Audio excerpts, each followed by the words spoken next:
राज्यात अपघातांचे सत्र चालूच असतात। मंगळवार ढवळे रिक्षा आणि मोटरसायकलीमध्ये अपघात झालो। दोघही चालक जखमी झाल्यात। फोंडा उपजिल्हा हॉस्पिटलात त्यांचेर उपचार सुरू असा। पळयात पुराय बातमी। ढवळी महामार्गार रिक्षा आणि मोटरसायकलीमध्ये अपघात। बोरयेचो 70 वर्षाचो दुचाकी चलोवपी जखमी, रिक्षा ड्रायव्हरही जालो जखमी।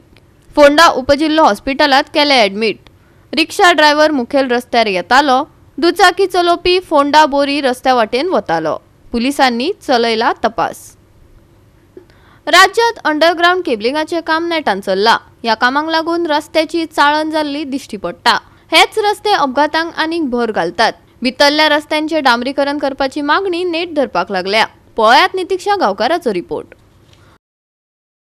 आयज पुराय म्हापशान अंडरग्राउंड केबलिंगाचे काम चालू असा। तसेच पेडे कामरखाजन या वाठारांत सुद्धा हे काम अंडरग्राउंड केबलिंगाचे चालू असा। या अंडरग्राउंड केबलिंगाच्या कामा खातीर हे रस्ते जे आसा खणून दवरलेले आसा।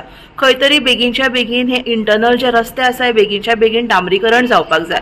बिकॉज हो जो पेडे कामरखाजनचे भितुरले रस्ते आसा हे शॉर्टकट म्हणून लोक चडशे वापरतात आणि हांगासर चडशा लोकांची घरां आसा।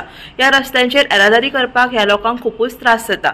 बेगीनच्या बेगीन हे जे रस्त्यांचे जर अंडरग्राउंड केबलिंगाचे काम पुराय जाला जाल्यार थंय बेगीनच्या बेगीन आयज डांबरीकरण जावपाक जाय आणि बेगीनच्या बेगीन हे जे रस्ते आसा खड्डे मुक्त जावपाची गरज आसा।